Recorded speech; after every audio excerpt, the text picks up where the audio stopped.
मेरा 20 साल का नौकर रामू हमेशा मेरे आगे पीछे घूमता रहता था। मैंने उसे छोटा समझा था, लेकिन एक दिन उसने मुझसे कहा, मालकिन, मुझे छोटा समझने की गलती मत कीजिए। उस रात जब मैंने उसे देखा तो मैं आश्चर्यचकित हो गई थी, क्योंकि उस रात रामू ने 20 साल के लड़के की तरह नहीं, बल्कि 30 साल के आदमी की तरह मेरा। हेलो दोस्तों, आज की इस अनोखी कहानी में आप सभी का स्वागत है। जब से रामू मेरे पास सोने लगा था, तब से मेरे शरीर में बदलाव आने लगे थे। मुझे लगा था कि रामू छोटा है और उसे कुछ समझ नहीं आता होगा, लेकिन धीरे धीरे उसके असली रंग मुझे दिखने लगे। मैंने कभी सोचा भी नहीं था कि 20 साल का लड़का मेरी तरह की 40 साल की महिला को इतना सुख दे सकता है। रामू 20 साल का था। उसे मैं गांव से अपने घर काम के लिए लाई थी। मेरे घर में सिर्फ मैं और मेरा 1 साल का बेटा था। जब मैं काम पर जाती थी तो रामू मेरे बच्चे की देखभाल करता और वह मेरे घर में ही रहता था। मैं बिना शादी के मां बन गई थी। मेरे प्रेमी ने शादी का झांसा देकर मुझसे प्रेम का खेल खेला।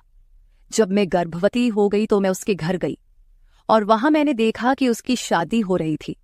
उसने मुझसे प्रेम का नाटक किया और किसी और लड़की से शादी कर ली थी।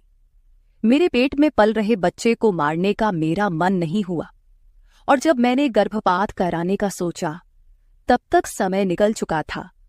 मैं 5 महीने की गर्भवती हो चुकी थी। मेरे माता पिता ने मुझे और मेरे बच्चे को स्वीकारने से इनकार कर दिया। तब मैं अकेली रहने लगी। कई महीने पहले मैं अपने गांव गई थी, अपने दादा के 100वें जन्मदिन के लिए। मेरे दादा ने मुझे जन्मदिन का निमंत्रण भेजा था और इसलिए मैं गांव गई थी। मेरे बेटे को वहां सिर्फ मेरे दादा ने ही प्यार से गोद में लिया था। आरव उनके पास खेल रहा था। तभी ऑफिस से मेरा फोन आया और मैं कुछ देर के लिए फोन पर बात करने के लिए बाहर चली गई। जब मैं वापस आई तो मेरा आरव दादा के पास नहीं, बल्कि घर के एक नौकर के पास था। मैंने देखा कि आरव उस नौकर के पास अच्छे से खेल रहा था। मैंने अपने बच्चे को उस नौकर से लिया और वहां से जाने लगी। तभी उस नौकर ने मुझे रोका। वह कहने लगा, मालकिन, मुझे थोड़ी मदद चाहिए। मुझे पैसे की नहीं बल्कि काम की जरूरत है। उसने अपना परिचय दिया और कहा, मैं रामू हूं। मैं इस घर में गाय भैंस के गौशाले की सफाई का काम करता था, लेकिन अब बड़े साहब गाय भैंस बेचने की बात कर रहे हैं। अगर आपके पास कोई काम हो तो दीजिए। मुझे काम की बहुत जरूरत है। मेरे माता पिता भी मजदूरी करते हैं। मुझे काम की बहुत जरूरत है। तब मैंने कहा, मेरे बच्चे की देखभाल का काम है, लेकिन इसके लिए तुम्हें शहर चलना होगा। इस काम के लिए मैं तुम्हें 5,000 रुपये महीना दूंगी। रामू मेरे साथ शहर आने के लिए तैयार हो गया। आरव उसके साथ अच्छे से रहता था और यह देखकर मैंने रामू को अपने घर लाने का फैसला किया। रामू तब से मेरे घर में ही रहने लगा। उसने कहा कि हर 4 महीने बाद जब थोड़े पैसे जमा हो जाएंगे, तब वह अपने गांव जाएगा। रामू दिन भर मेरे बच्चे की अच्छे से देखभाल करता और घर के कामों में भी मेरी मदद करता। रामू को घर आए 1 महीना हो चुका था और इस 1 महीने में उसने मेरा दिल जीत लिया था। उसकी देखभाल से मेरे बेटे की सेहत भी सुधर गई थी। जो आरव मुझे परेशान करता था, अब वह रामू के हाथों से अच्छे से खाना खाता था। मैंने रामू को एक अलग कमरा दिया था। एक दिन रात में आरव बहुत रोने लगा। किसी भी तरह से वह शांत नहीं हो रहा था। बच्चे के रोने की आवाज सुनकर रामू मेरे कमरे में आया और उसने आरव को मुझसे ले लिया।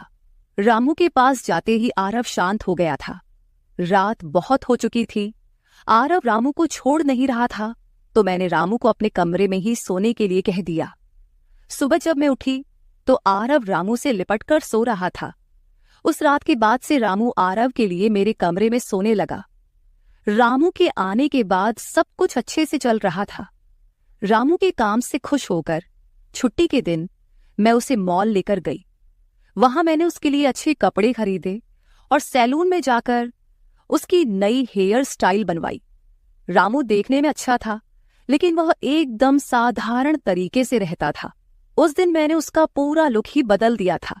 उसे नए अंदाज में देखकर मैं भी उस पर विश्वास नहीं कर पा रही थी।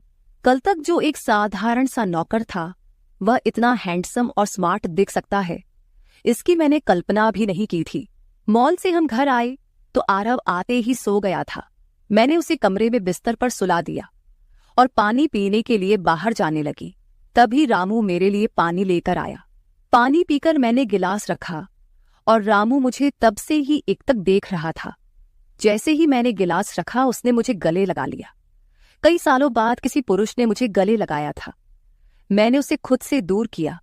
तब रामू ने कहा, मालकिन, आपकी वजह से आज पहली बार मैंने खुद से प्यार करना सीखा है। जिंदगी बहुत खूबसूरत है, बस इसे जीना आना चाहिए। आज आपने मेरा कायाकल्प करवा कर मुझ पर बहुत बड़ा उपकार किया है। मैं सच में बहुत अच्छा दिख रहा हूँ। रामू के चेहरे पर खुशी देखकर मैं भी खुश थी। अगले दिन से वह बहुत स्वच्छ और सलीके से रहने लगा था। वह 20 साल का था, लेकिन गांव का लड़का होने के कारण उसकी कद काठी अच्छी थी। वह घर में भी रोजाना कसरत करता था। उसकी लंबाई भी ठीक ठाक थी। मैंने उससे उसकी पढ़ाई के बारे में पूछा था, लेकिन उसने कहा कि अब उसका पढ़ाई से मन उठ गया है। हर सुबह ऑफिस जाने से पहले मैं अपने बच्चे को दुलार कर ऑफिस के लिए निकलती थी। आज जब मैं ऑफिस के लिए निकलने से पहले आरव को चूमने गई, तब वह रामू की गोद में था। अचानक आरव ने अपनी गर्दन घुमाई और मेरे होंठ रामू के गाल पर जा लगे। मुझे बहुत शर्मिंदगी महसूस हुई। मैंने उससे माफी मांगी और ऑफिस के लिए निकल गई। शाम को जब मैं घर आई, तब भी मैं रामू की आंखों में नजर नहीं मिला पा रही थी। रामू ने आरव को खाना खिलाकर सुला दिया था। फिर हम दोनों ने साथ में खाना खाया। खाना खत्म करने के बाद मैं अपने कमरे में गई। वहां मैं अपनी दवाइयां ले रही थी। मुझे माइग्रेन की समस्या थी, उसी की दवा मैं ले रही थी। दवा लेने के बाद भी मेरा सिर बहुत दर्द कर रहा था। मैं अपने कमरे में सिर पकड़कर बैठी हुई थी। कुछ देर बाद रामू कमरे में आया। मुझे इस हाल में देखकर उसने पूछा कि क्या हुआ। जैसे ही उसे पता चला कि मेरा सिर दर्द कर रहा है, उसने मेरे सिर की मालिश शुरू कर दी। रामू की मालिश से मुझे आराम मिल रहा था। धीरे धीरे मुझे गहरी नींद आने लगी। उस रात मुझे बहुत अच्छी नींद आई थी। अगले दिन हमारे ऑफिस में ट्रेडिशनल डे का फंक्शन था और इसके लिए मैंने गुजराती लुक अपनाने का फैसला किया। मैंने घाघरा पहन लिया था, लेकिन स्कर्ट का नॉट बांधने में मुझे दिक्कत हो रही थी। तब मैंने रामू को कमरे में बुलाया और उससे नॉट बांधने को कहा। नॉट बांधते समय उसका हाथ मेरी खुली पीठ पर से गुजर रहा था। मैंने उसे छोटा समझा था, इसलिए मैंने उसे यह काम करने के लिए कहा था। मेरे पास और कोई विकल्प भी नहीं था। तैयार होकर जब मैं जाने लगी तो रामू ने मुझे रोका और अंदर से काजल लेकर आया। उसने मेरे कान के पीछे काजल लगाया और कहा, मालकिन, अब आपको किसी की नजर नहीं लगेगी। आप बहुत सुंदर लग रही हैं। उसकी बात सुनकर मैं हंसी और चलने लगी। उस दिन शाम को जब मैं घर आई तो मेरे साथ मेरी एक सहेली और उसका प्रेमी भी आया। रामू ने आज बहुत अच्छा खाना बनाया था। मेरी सहेली प्रिया 4-5 दिन मेरे घर रुकने वाली थी। अगले 3 दिन उसका प्रेमी भी मेरे घर पर था। अगले दिन रात को रामू ने खाना बनाया और प्रिया और उसके प्रेमी को खाने के लिए बुलाया, लेकिन वे दोनों कमरे में ही ड्रिंक कर रहे थे। प्रिया तो बहुत ज्यादा पी चुकी थी। वह खाना खाए बिना ही सो गई। उसका प्रेमी रोहन हमारे साथ खाना खाने बैठा। उसने कहा, प्राची, तुम प्रिया से भी ज्यादा सुंदर हो। रोहन के बोलते ही रामू उसे गुस्से से देख रहा था। खाना खत्म करने के बाद रोहन अपने कमरे में चला गया। उसके जाते ही रामू मुझसे कहने लगा, मालकिन, आपके ये कैसे दोस्त हैं? मुझे उस आदमी की बात बिल्कुल भी अच्छी नहीं लगी। तब मैंने रामू से कहा, मैं तुझे घर के सदस्य की तरह मानती हूँ। इसका यह मतलब नहीं कि तू मेरे मेहमानों से कुछ भी कहे। तेरा काम है आए हुए मेहमानों की सेवा करना, इसलिए तू सिर्फ वही कर। बाकी मुझे कुछ सिखाने की जरूरत नहीं। रामू को डांट कर मैं अपने कमरे में चली गई। मैंने उसे डांट दिया था, फिर भी वह मेरे लिए पानी लेकर आया। तब मैंने अपनी दवा ली और पानी पीकर सो गई। आज रामू मेरे कमरे में सोने नहीं आया था, ऐसा मुझे लगा। लेकिन सुबह जब मेरी आंख खुली तो मैंने उसे अपने बगल में पाया। सुबह मेरी आंख खुली तो मेरे सामने प्रिया थी। वह बहुत गुस्से में लग रही थी। रामू को मेरे सामने लाया गया। उसके हाथ में प्रिया की ओढ़नी बंधी हुई थी। प्रिया ने कहा, तुम्हारे इस देहाती नौकर ने मेरे प्रेमी का हाथ तोड़ दिया है। रामू बस सिर हिलाता रहा और बोला, मालकिन, मैंने कुछ भी नहीं किया। रात को रोहन साहब नशे में थे, तभी उनका संतुलन बिगड़ गया होगा और वे गिर गए होंगे। रामू भला रोहन साहब पर हाथ क्यों उठाएगा? प्रिया अब भी नशे में लग रही थी, ऐसा मुझे लगा। रामू ने मेरे लिए उन दोनों से माफी मांगी। प्रिया और रोहन तभी वहां से चले गए। रामू मुझसे भी माफी मांगने लगा। मुझे पता था कि उसने कुछ नहीं किया था। आज मैंने छुट्टी ली थी क्योंकि कई दिनों से मैं बहुत व्यस्त थी। आज सोचा कि खुद के लिए थोड़ा समय निकालूं। नाश्ता करने के बाद मैं फिर से 1 घंटे के लिए सो गई। आरव भी मेरे साथ सो गया था। उठने के बाद मुझे 1 कप चाय की जरूरत महसूस हुई। मैं रामू को चाय बनाने के लिए पुकार रही थी, लेकिन उसकी तरफ से कोई जवाब नहीं आ रहा था। उसे ढूंढते ढूंढते मैं उसके कमरे में गई। वहां जाकर देखा कि रामू अभी अभी नहाकर बाथरूम से बाहर आया था। उसने शर्ट नहीं पहनी थी। मैंने पहली बार उसे इस तरह देखा। रामू का शरीर बेहद मजबूत था। उसका शरीर किसी योद्धा की तरह दिख रहा था। मैं उसे टकटकी लगाकर देख रही थी। मुझे उस वक्त कोई होश नहीं था। कई सालों बाद मैं किसी जवान पुरुष को इस तरह बिना कपड़ों के देख रही थी। मैं उसे टकटकी लगाए देख रही थी। तभी रामू ने मुझे आवाज दी। वह मेरे सामने शर्ट पहनकर खड़ा था, फिर भी मैं अपनी सुध-बुध खोए उसे देख रही थी। उसने मेरी आंखों के सामने चुटकी बजाई। तब मैं होश में आई और उससे कहा कि मेरे लिए चाय बना दे। आज घर में ही थोड़ा खुद का स्किन केयर करने का सोचा, इसलिए दोपहर के समय मैं अपने कमरे में अपना पार्लर चलाने लगी। उस समय मैंने शॉर्ट्स और गाउन पहन रखा था और मैं अपने पैरों का वैक्सिंग कर रही थी। वैक्सिंग करते समय गलती से मैंने थोड़ा ज्यादा गर्म वैक्स अपने पैर पर लगा लिया, जिससे जलन हुई और मेरे मुंह से तेज आवाज निकल गई। मेरी आवाज सुनकर रामू दौड़ता हुआ मेरे कमरे में आया। उसने मेरे जले हुए पैर को देखा। उसने मेरे पैर से गर्म वैक्स हटाया और वहां क्रीम लगा दी।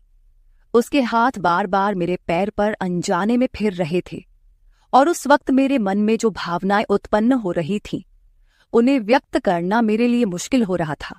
रामू की नजर मुझ पर पड़ते ही मैं दर्द से कराह उठी। मुझे इस हालत में देखकर उसने कहा, बाई साहब, अब आप बस आराम से लेट जाइए। आपको जो भी करना है मुझे बताइए, मैं आपकी मदद कर दूंगा।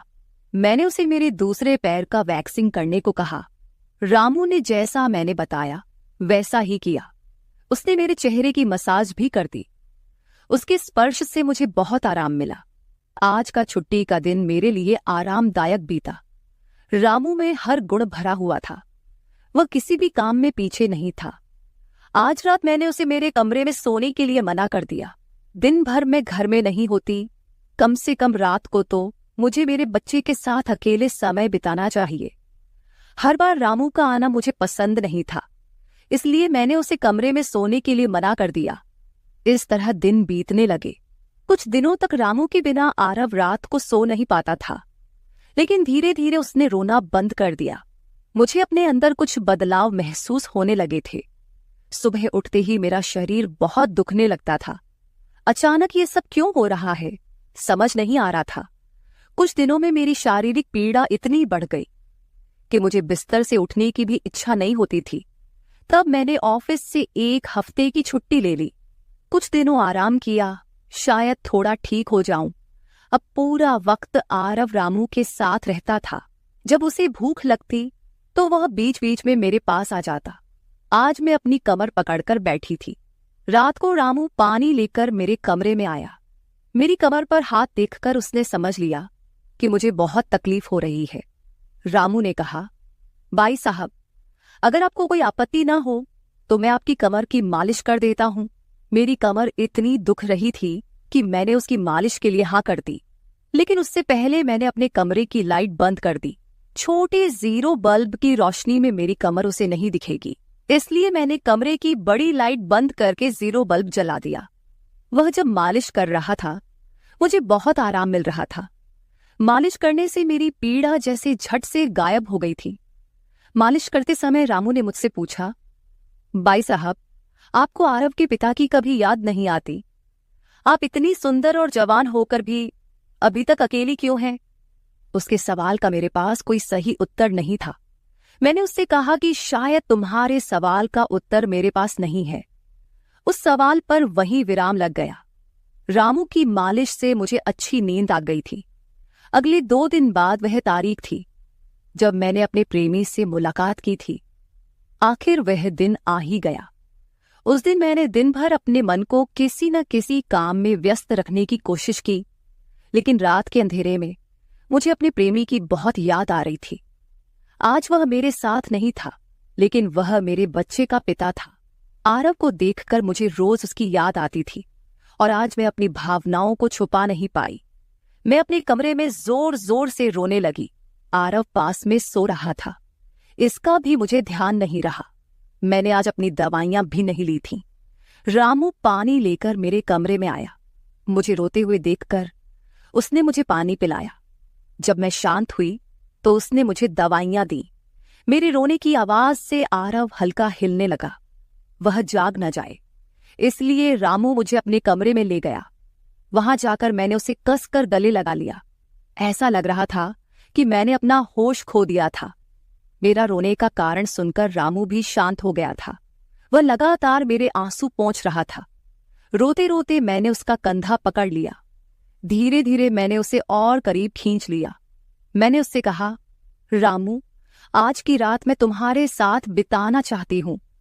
तब रामू ने कहा, भाई साहब, मैं अभी छोटा हूं, मुझे कुछ भी नहीं आएगा। उसकी बात सुनकर मैंने उसे और पास खींच लिया। उस रात मैं उसके कमरे में थी, लेकिन सुबह जब मैं उठी तो वह मेरे पास नहीं था। उसकी शर्ट वहीं पड़ी हुई थी। जब मैं बाहर गई तो मैंने देखा कि रामू मेरे बच्चे को दूध और बिस्किट खिला रहा था। मुझे आरव का ख्याल नहीं आया था, लेकिन रामू ने नहीं भुलाया। उसने हम दोनों माँ बेटे को खुश कर दिया था। रात की थकान के बाद मैं सुबह देर से उठी थी। दिन भर रामू ने मुझसे नजरें नहीं मिलाईं। आज प्रिया मुझसे मिलने घर आई थी। वह रामू की तरफ देख भी नहीं रही थी। रामू ने उसे पानी दिया और कमरे से बाहर चला गया। थोड़ी देर बातें करने के बाद प्रिया जाने लगी। जाते समय उसने मुझसे कहा, जितनी जल्दी हो सके अपने नौकर को यहां से निकाल दो। वह दिखने में जितना मासूम लगता है उतना है नहीं। उसकी बात का मैंने खास ध्यान नहीं दिया। रोज की तरह रात को खाना खाने के बाद रामू ने मुझे पानी का गिलास मेरे कमरे में लाकर दिया और उसने आरव को भी सुला दिया था। आरव आज बाहर हॉल में झूले में सो रहा था। रामू उसकी देखभाल कर रहा था। मैंने अपने कमरे की लाइट बंद कर दी और सो गई। कुछ समय बाद मुझे आरव की आवाज सुनाई दी। उसकी आवाज से मेरी नींद खुली। मैं उठने वाली थी कि तभी उसकी रोने की आवाज बंद हो गई। कुछ समय बाद मुझे अपने कमरे का दरवाजा खुलने की आवाज सुनाई दी। मैं चुपचाप सब देख रही थी। रामू मेरे कमरे में आया था। उसने मेरे पास आकर यह देखने की कोशिश की कि मैं सो रही हूं या नहीं, और फिर उसने मेरा मोबाइल उठाया। उसकी वह खोजबीन देखकर मैंने जल्दी से कमरे की लाइट ऑन कर दी। मुझे जागता हुआ देखकर वह चौंक गया। मैंने उसके हाथ से अपना मोबाइल छीन लिया। मैंने उससे कहा, रामू, ये सब क्या चल रहा है? तुम इस वक्त यहां क्या कर रहे हो? वह कुछ नहीं कहकर वहां से जाने लगा, लेकिन मैंने उसे इतनी आसानी से छोड़ने का इरादा नहीं किया था। मैंने उसे उसका वीडियो दिखाया जिसमें वह प्रिया के बॉयफ्रेंड पर हाथ उठा रहा था। उस दिन रोहन के मोबाइल का कैमरा गलती से चालू रह गया था और उसमें उनकी हाथापाई रिकॉर्ड हो गई थी। सुबह जब प्रिया मुझसे मिलने आई थी तब उसने मुझे वह वीडियो दिखाया था और तब से मैं रामू पर नजर रख रही थी। रामू, तुमने झूठ क्यों बोला? तुमने रोहन पर हाथ क्यों उठाया? तब उसने कहा, जो भी आप पर बुरी नजर डालेगा उसके साथ मैं यही करूंगा। मालकिन, उस रात जब रोहन नशे में था वो आपके कमरे में आया था। वो आपके साथ कुछ गलत करने की कोशिश कर रहा था और इसलिए मैंने उस पर हाथ उठाया। रामू की बात सुनकर मैंने कहा, ठीक है, मैं तुम्हारी बात मानती हूं, लेकिन तुम मुझे नींद की दवा क्यों दे रहे थे? आज मैंने तुम्हें मेरे पानी में दवा मिलाते हुए देखा है। तुम्हारी नजर मुझ पर थी और तुम जो चाहते थे वह मैंने तुम्हें दे दिया है। अब अपना हिसाब करो और गांव निकलो। मेरी बात सुनकर रामू बोला, मालकिन, आप जैसा सोच रही हैं वैसा कुछ भी नहीं हुआ है। कल रात मैंने आपके साथ कुछ भी गलत नहीं किया।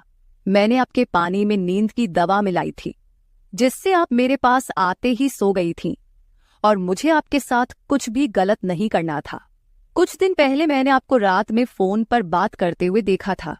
मैंने आपकी बातें सुनी थी। आप फिर से अपने उस प्रेमी से मिलने की तैयारी कर रही थी। आपकी मुलाकात आपके ही घर में तय हुई थी। मुझे यह सब पता था। आप उससे ना मिले, इसलिए मैं आपको रात में नींद की दवा दे रहा था। वह व्यक्ति अब भी आपको धोखा दे रहा है। वह आपसे झूठ बोल रहा है। वह आपके बच्चे को आपसे छीनने के लिए आपके करीब आ रहा है। उसकी पत्नी को बच्चा नहीं हो सकता, इसलिए वह आपके पास आ रहा है। उसने अपनी पत्नी को तलाक नहीं दिया है। वह आपसे झूठ बोल रहा है। रामू, तुम हो कौन? तुम्हें यह सारी जानकारी कैसे मिली? तब उसने कहा, आपके बाबा साहिब ने मुझे आपका फोटो दिखाया था। मुझे आप पहली नजर में ही अच्छी लगी थी, लेकिन बाबा साहिब ने यह भी कहा था कि आप शादी के खिलाफ हैं। तब मैंने उनके साथ मिलकर यह प्लान बनाया। आपके दिल में अपनी जगह बनाने के लिए मैं यहां आया था, लेकिन यहां आने के बाद मैंने देखा कि बहुत से लोग आप पर बुरी नजर रखते हैं, इसलिए मैंने आपकी सुरक्षा करनी शुरू कर दी। रामू 20 साल का नहीं था। मेरा पहला शक सही निकला। वह 30 साल का था और एक अच्छी नौकरी पर था। उसने मेरे प्यार के लिए इतनी मेहनत की थी। रामू ने मेरे प्रेमी के बारे में जो भी कहा था वह सब सच था। रामू ने मेरे प्रेमी की सारी जानकारी सही निकाली थी। रामू जैसा ईमानदार पति और मेरे बच्चे का पिता मिलना मेरे लिए बहुत बड़ी बात थी। मैं अपने प्रेमी के धोखे के जाल में फंसने से बच गई थी। आज मैं विक्रांत उर्फ रामू के साथ बहुत खुश हूं। वह मुझसे और मेरे बच्चे से बहुत प्यार करता है। मेरे बाबा साहिब की वजह से आज मेरा परिवार शुरू हुआ। मुझे रामू जैसा पति मिला, ये मेरा सौभाग्य था। दोस्तों, जो आपसे सच्चा प्यार करता है वह किसी भी कठिनाई में आपका साथ नहीं छोड़ता। रिश्ते निभाने वाले को किसी वजह की जरूरत नहीं होती, और रिश्ते तोड़ने वालों के लिए एक बहाना भी काफी होता है। तो दोस्तों, ये थी हमारी आज की छोटी सी कहानी। आपको ये कहानी कैसी लगी कमेंट करके जरूर बताएं। अगर आप ऐसी ही और भी इंटरेस्टिंग कहानियां सुनना चाहते हो तो चैनल को सब्सक्राइब जरूर कर ले और बेल नोटिफिकेशन ऑन कर ले, ताकि आपको मेरी आने वाली हर वीडियो समय सिर मिल सके। कल मिलेंगे एक और वीडियो के साथ। धन्यवाद।